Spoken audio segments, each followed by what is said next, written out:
بسم اللہ الرحمن الرحیم۔ دین اسلام زندگی چینل کے ناظرین السلام علیکم۔ حضرت امام حسین نے حضرت مسلم بن عقیل کا خط پاتے ہی کوفہ کے لیے روانہ ہو گئے۔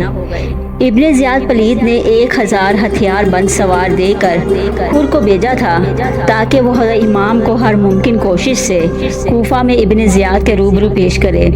لہٰذا السلام علیکم اور جواب سلام کے بعد حر نے حضرت امام کی جناب میں عرض کیا کہ مجھے ابن زیاد نے آپ کی طرف بھیجا ہے اور حکم دیا ہے کہ میں آپ کو اس کے پاس لے چلوں۔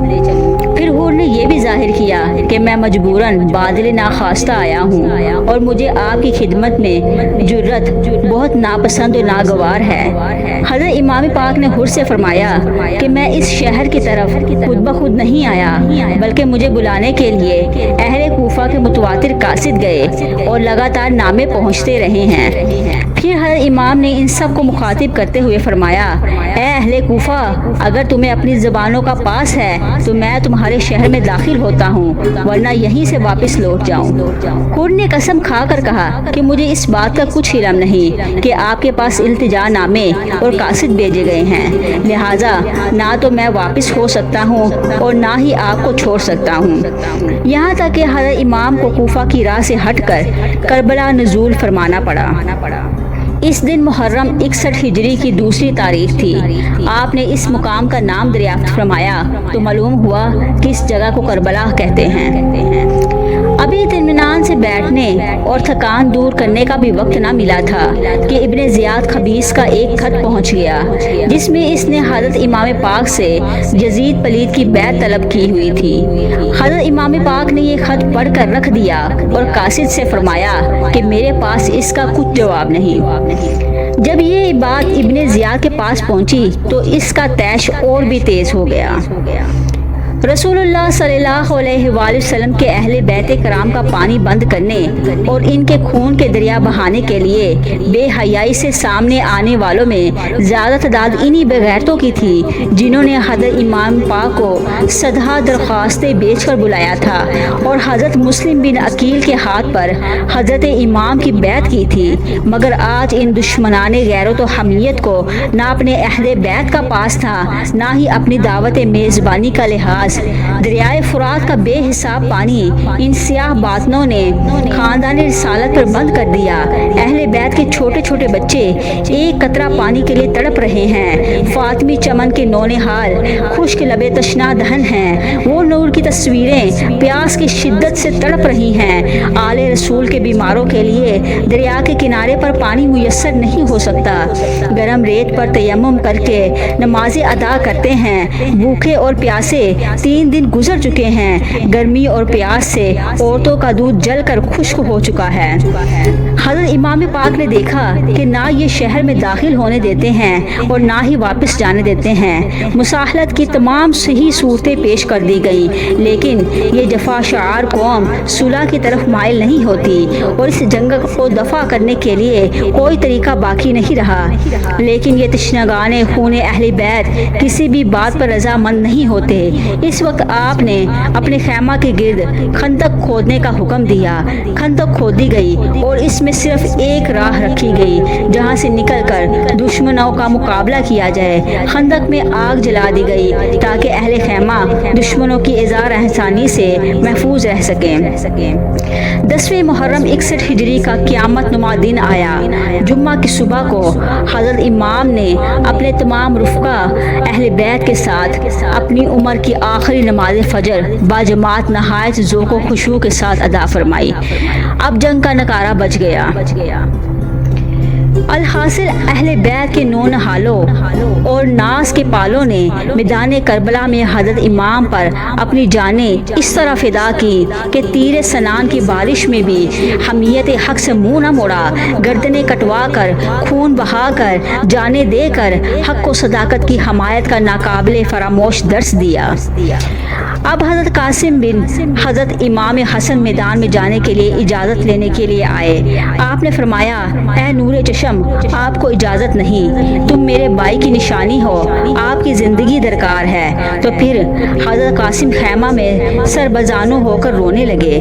روایت ہے کہ ایک وقت حضرت قاسم کو وہ تویز یاد پڑ گیا جو حضرت امام حسن رضی اللہ عنہ نے لکھ کر ان کے بازو پر باندھا ہوا تھا، اور باندھتے وقت فرمایا تھا کہ جب تجھے کمال درجے کی مصیبت پیش آئے تو اس تویز کو کھول کر پڑھنا، اور جو کچھ اس تویز میں لکھا ہے اس کے مطابق عمل کرنا ہوگا۔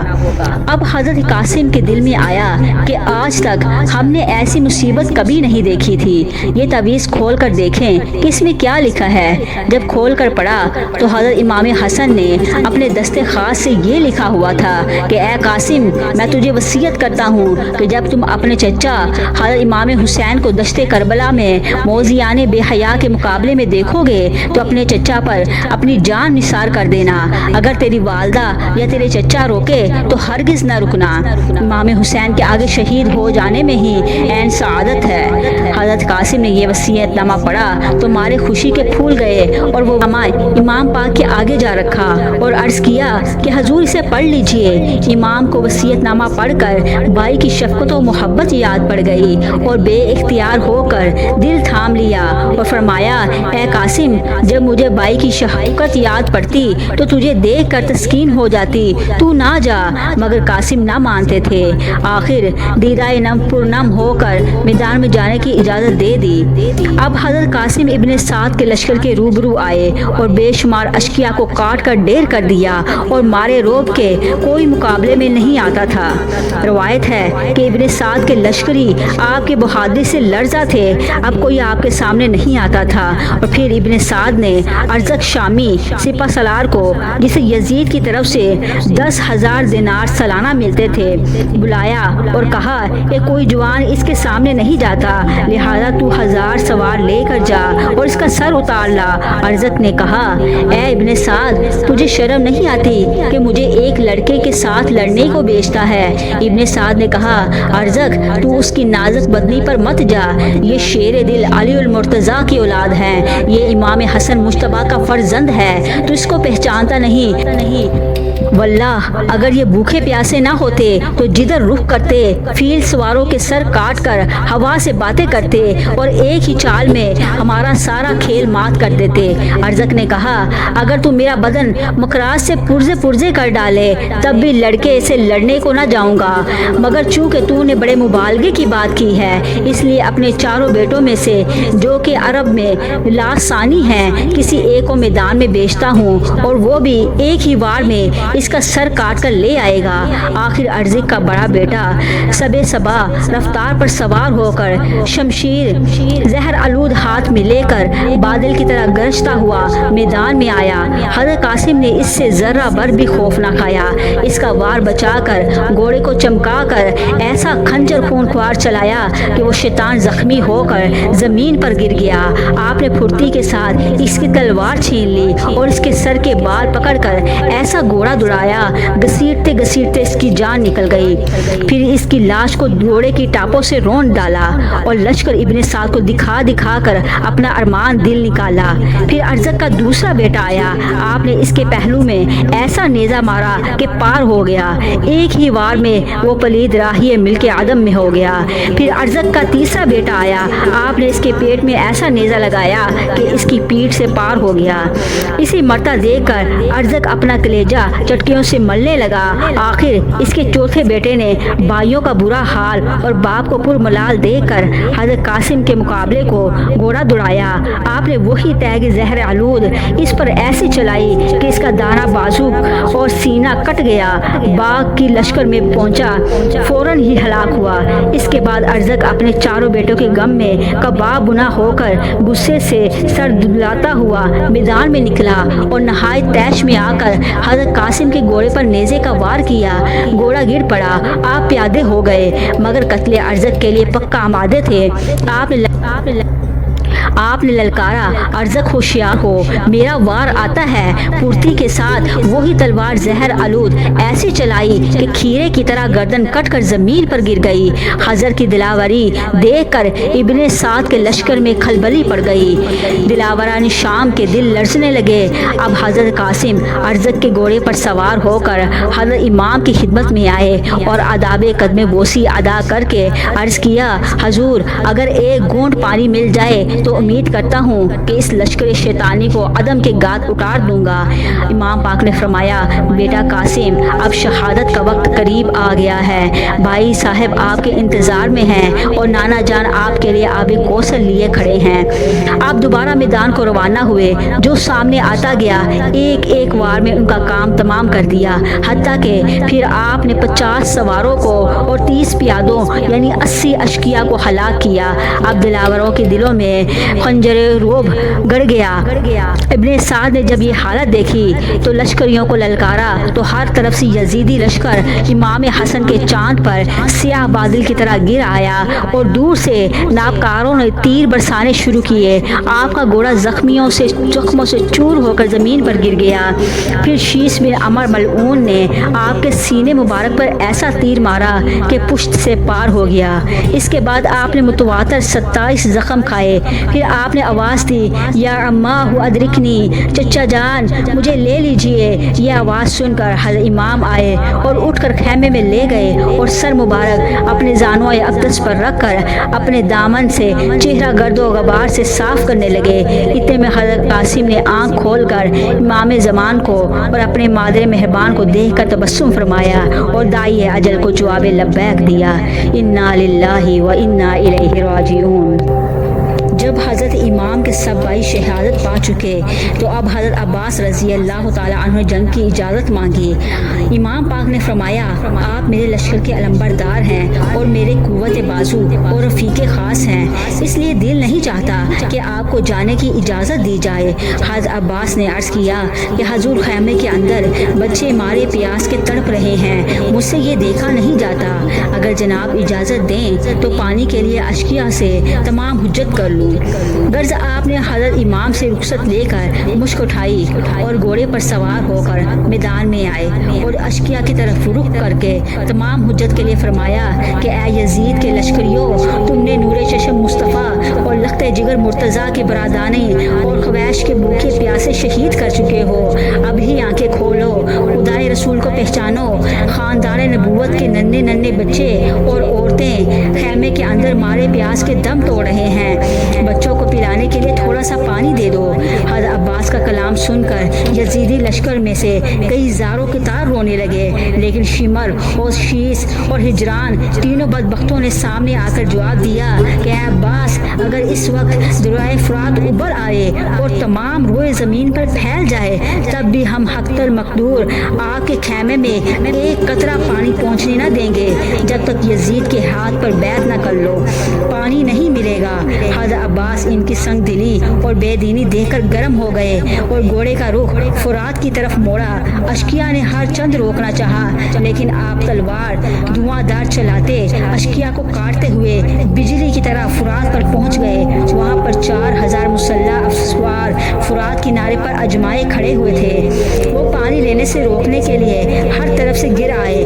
حضرت عباس نے فرمایا اے لوگو بتاؤ تم کافر ہو یا مسلمان؟ انہوں نے کہا ہم سب مسلمان ہیں۔ آپ نے فرمایا تف ہے ایسی مسلمانی پر کہ کتے اور سور اور یہود و جہود تو آب فرات سے جتنا چاہے پی لیں اور ساقی کوثر کے لیے اہل بیت کو ایک قطرہ نہیں لینے دیتے۔ اب یہی کچھ اللہ اور رسول سے شرماؤ، قیامت کی پیاس اور دوزخ کی جلن کو یاد کرو۔ یہ سن کر یزیدیوں نے حضرت علی کے نور چشم اور چرخ شجاعت کے چاند کو سیاہ بادلوں کی طرح چاروں طرف سے گھیر لیا اور تیغ بدریغ اور تیر سنان کا می برسانے لگے۔ آپ ان 4000 سے زخم بزخم کھاتے اور ان کو کاٹتے ہٹاتے ہوئے نکل گئے اور بحر فرات میں گھوڑا ڈال کر کھڑا کیا اور پانی لینے لگے۔ گھوڑے پر سوار ہی رہے لیکن مشک بھر لی، پھر ایک چلو بھر کر چاہا کہ پیے اور سیراب ہو کر اشقیاء کو تیغ آبدار کا مزہ چکھائے اور لشکر بے حیا کو عدم کی راہ دکھائے۔ ناگہاں تشنگی امام تشناکان اور ننھے بچوں کی یاد پڑ گئی، دل میں برسی سی چھپ گئی اور خیال آیا میرے امام نے پانی نہیں پیا تو میں کیوں پیوں؟ آخر ہاتھ کا پانی پھینک دیا، ایک قطرہ بھی نہ پیا